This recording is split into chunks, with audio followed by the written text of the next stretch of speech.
Tailoring வேர்ல்டுக்கு உங்களை அன்போட வரவேற்றுக்கிறோம். இன்னைக்கு லைனிங் ப்ளவுஸ் எப்படி வெட்டுறதுன்னு பார்க்க போகிறோம். வாங்க ஃபஸ்ட்டு அளவெடுக்கிறது எப்படின்னு பார்த்துக்குவோம்.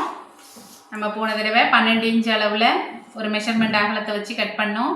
இப்போ இந்த ப்ளவுஸை பார்த்துக்குவோம். ஃபஸ்ட்டு உயரத்தை எடுத்துக்குவோம். உயரம் எப்பவும் இந்த மாதிரி ஷோல்டர் ஜாயின்ட்லேருந்து இந்த எட்ஜ் வரைக்கும் நல்லா இழுத்து பார்த்துக்கோங்க. 13 இன்ச் இருக்குது உயரம்.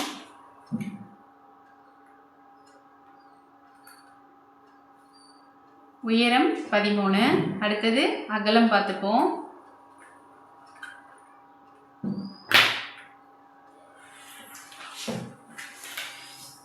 அகலம் எப்பயும் நான் சொன்ன மாதிரியே தான்.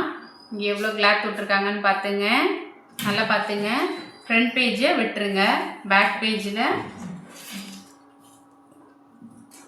இங்கேருந்து அகலத்துலேருந்து எடுத்துக்கோங்க. உங்களுக்கு டாட் எவ்வளோ இருக்குன்னு கணக்கு பண்ணிக்கோங்க, இல்லைன்னா டாட்டையும் சேர்த்து இப்படி எடுத்துக்கோங்க.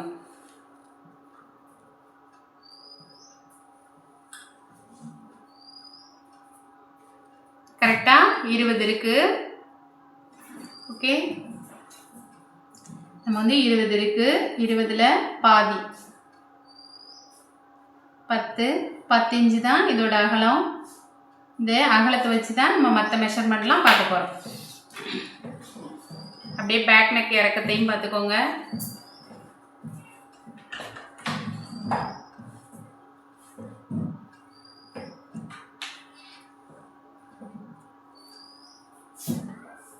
கரெக்டாக ஷோல்டர் ஜாயிண்ட்லேருந்து இப்படி வச்சு பாருங்கள். கரெக்டாக 8 இன்ச்சு வரும். இல்லைன்னா நம்ம உயரத்துலேருந்து கழிச்சியும் பாருங்கள். 13, 13ல் 5 போயிடுச்சுன்னா பாக்கி 8 இன்ச்சு.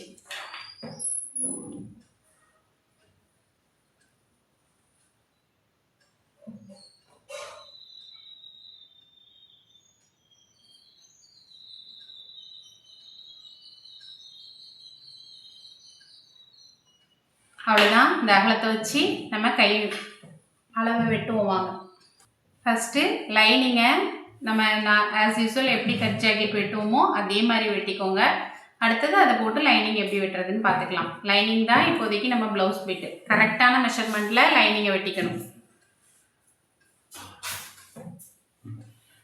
எப்பயும் போல் இந்த கரைக்கட்டு பக்கத்தை கைக்கு மடிச்சுக்கோங்க.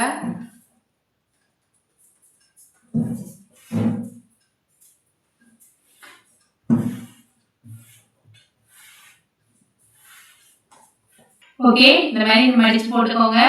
போட்டு நம்ம லைனிங்கிறதுனால 1 இன்ச்சு விடணும்னு தேவையில்லை, கொஞ்சமாக வெட்டிங்கன்னா போதும். ஏன்னா நம்ம உள்ளே போட்டு திருப்புறது தான்.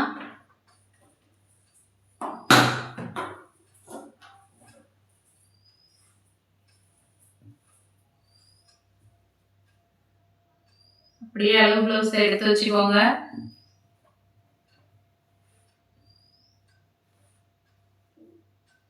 இது நம்மளோட கரெக்டான அளவு. இது தையலுக்கு விடுற கோடு. இதுலேருந்து நம்மளுக்கு இது எவ்வளோ தையலுக்கு விட்டுக்கோங்க.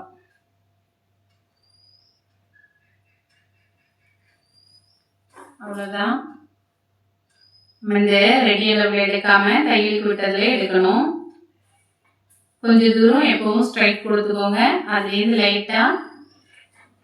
அவ்வளோதான். இதுக்கப்புறம் அவங்க லைட்டாக பஃப் கொடுத்துருக்காங்க, ஒரு 3 டாட் அளவுக்கு. இவ்வளோ பஃப் தேவைப்படுதுன்னா இந்த அளவுக்கு வச்சுக்கணும். ஒரு இவ்வளோவில் நம்ம கொண்டு வந்து இப்படி ஜாயின் பண்ணிடணும். அவ்வளோதான். இந்த அகலத்தில் எடுத்தீங்கனாலும் நீங்கள் பஃப் கொடுக்கலாம். அப்போ வந்து கை லூஸ் கொடுக்கும். இந்த இடத்துல நீங்கள் இப்படி ஹைட்டில் எடுத்து இதில் பஃப்கான கேப் விடும்போது கை டைட்டாக இருக்கும், பஃப் மட்டும் எடுப்பாரு. அதனால தான் இப்படி கொடுக்குறது. இதை ஃபுல்லாக எடுத்து இதை சுருக்கியும் கொடுக்கலாம். ஆனால் இப்படி கொடுக்கும்போது தான் கை டைட்டாக இருக்கும், பஃப் மட்டும் எடுப்பாரு.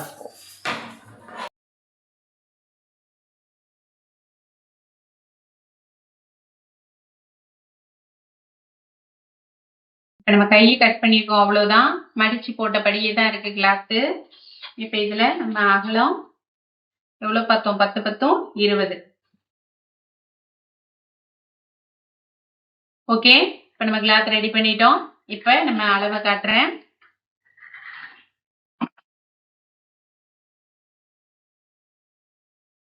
ஃபர்ஸ்ட் கழுத்தோட அகலம், அடுத்தது ஷோல்டரோட அகலம், இந்த மிச்சம் இருக்கிறது ஆம்கோலுக்கு விட்டுருவோம். இது ஆம்கோல் இறக்கம், இது ஃப்ரண்ட் நெக்கு, இது பேக் நெக். பேக் நெக் முன்னாடியே நம்ம எடுத்துட்டோம். பின் கழுத்து 8, முன்கழுத்து இறக்கம் நம்ம அகலத்தோட பாதி 5, ஆம்கோல் இறக்கம் அகலத்தோட பாதி அதுவும் 5. இது ரெண்டும் சேர்த்து பார்த்தீங்கன்னா 5 வரும். இது எப்படி கணக்கு பண்ணிக்கணும்னா ஃப்ரண்ட் நெக் 2, ஷோல்டர் 3, இல்லை இது ஒரு 2.5, இது ஒரு 2.5ஆவும் நீங்க பிரிச்சுக்கலாம். எப்படி வேணுமோ. இவங்க கொஞ்சம் பேக் நெக் இறக்கம் இருக்கிறதுனால 2 வச்சுக்கலாம். பேக் நெக் இன்னும் 9 போனுச்சுன்னா 2 ஓகே.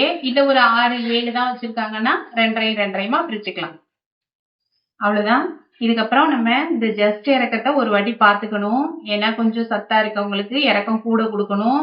இந்த அகலத்தோட +1ஆவும் வைக்கலாம். நம்ம பால் தெரியல யாருக்காவது தைக்க சொல்றாங்கன்னா அகலத்தோட +1 வச்சு 11 வைக்கலாம். இல்லையா நம்ம அவங்களோட அளவு ப்ளவுஸ்லயே பார்த்துக்கலாம்.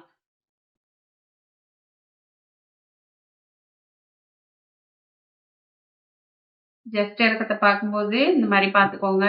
இந்த ஷோல்டர் ஜாயின்ட்லேருந்து நேரா இந்த அடி டாட்டோட எட்ஜுக்கு வாங்க. கரெக்டா வச்சுக்கோங்க. கரெக்டா 11 இருக்கு, 11.25 இருக்கு, +1 சேர்த்துக்கணும் தையலுக்கு 12.25. ஜஸ்ட் இறக்கம் ஜஸ்ட் முண்டா இறக்கம்னு சொல்லுவோம்.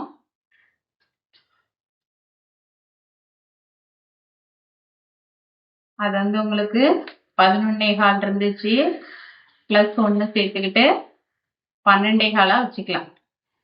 +1 தையலுக்கு ஷோல்டர்ல 1/2 இன்ச்சு பிடிச்சிருவோம். கீழே ஜஸ்ட் இடுப்பட்டி ஜாயின் பண்ணும்போது 1/2 இன்ச்சு போயிடும். அதனால இது 12.25.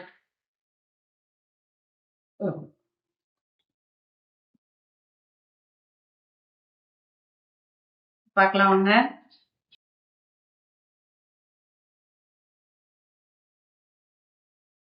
இதே நல்லா ஹைட்டா உள்ளவங்கன்னா இதையும் +1 கொடுத்து 6 வச்சுக்கோங்க. கொஞ்சம் ஷார்ட்டா இருந்தாங்கன்னா வேண்டியதில்லை.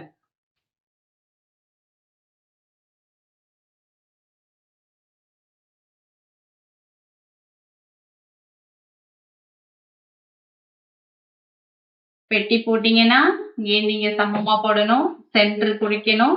இங்கேருந்து ஒரு 1.5 இன்ச்சு எடுத்துக்கலாம், 1.25 இன்ச்சும் எடுத்துக்கலாம். ஆர்ச் போட்டுக்கணும். நீங்க இப்படி கண்டினியூ பண்ண உங்களுக்கு இது ஈஸியா வந்துடும். பெட்டி போட்டே பழகுனீங்கன்னா லாஸ்ட் வரைக்கும் பெட்டி போட்டே தான் இருக்கணும். அப்படி பெட்டி தான் போடணும்னா நம்மளோட முந்தைய வீடியோல இருக்கு, போய் பாருங்க, கரெக்டா புரியும்.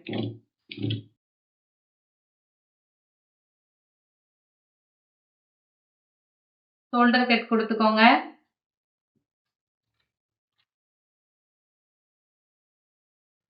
ஓகே. இப்போ இதை வச்சு எப்படி லைனிங்ல வெட்டுறதுன்னு பார்ப்போம் வாங்க. ஓகே, நீங்க இந்த மாதிரி ஜாக்கெட்டை ஃபுல்லா விரிச்சு விட்டுருங்க. பிகினர்ஸ்ன்றதுனால நீங்க இப்படி விரிச்சு விடும்போது தான் உங்களுக்கு துணி பத்தும் பத்தாதுன்றது தெரியும். எந்த இடத்துல இருக்கோ அந்தந்த இடத்துல பத்துற இடத்துல போட்டுக்கலாம். நல்ல பக்கம் வச்சிருங்க பிளவுஸை. அது மேல நீங்க கரெக்டா வெட்டின இந்த லைனிங் வச்சிருங்க.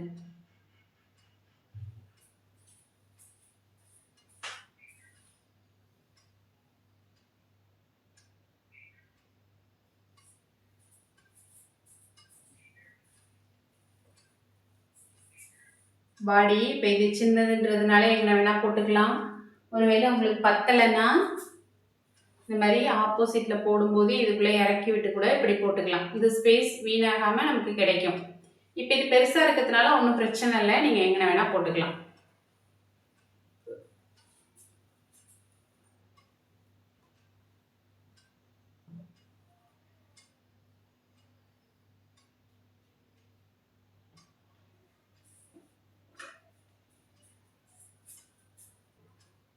இப்போ இந்த மாதிரி விரிச்சு போட்டுட்டு நீங்கள் என்ன பண்ணுங்கள், அப்படியே இந்த குண்டூசியை வச்சு குத்திடுங்க. இப்போ நீங்கள் அப்படியே மிஷினில் எடுத்து போட்டு தச்சுட்டு திருப்பிக்கலாம். இந்த ஓரத்தில் ஊசி வர அளவுக்கு இடம் விட்டுக்கோங்க.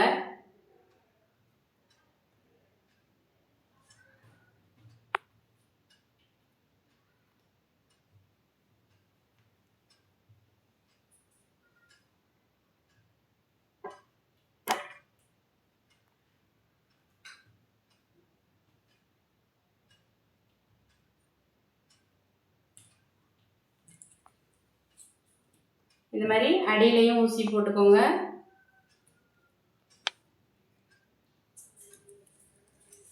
இதே மாதிரி எல்லாத்துலேயும் ஊசி குத்திக்கோங்க. ஓகே, இப்போ எல்லாத்துக்கும் ஊசி குத்தியாச்சு. நம்ம அப்படியே கட் பண்ணி எடுத்துருவோம் வாங்க. ஓகே, இப்போ நம்ம எல்லாத்தையும் கட் பண்ணி எடுத்தாச்சு. இது பேக் பார்ட்டு, இது ஃப்ரண்ட் பார்ட்டு, அது 2 கை, இது இடுப்பட்டி. அவ்வளோதான். இது எல்லாத்தையும் கழுத்தெல்லாம் அப்படியே தைச்சிட்டு திருப்ப போகிறோம். ஃபஸ்ட்டு கழுத்தை வெட்டாதீங்க, ஷோல்டர் அகண்டு போகும். அவ்வளோதான். ஈஸியாக கட் பண்ணுறது எப்படின்னு பார்த்துட்டோம். இப்போ அடுத்து ஸ்டிச்சிங் வீடியோ பார்ப்போம். நல்லதே நினைப்போம், நல்லதே நடக்கும். வாங்க எல்லாம் ஸ்டிச் பண்ணலாம்.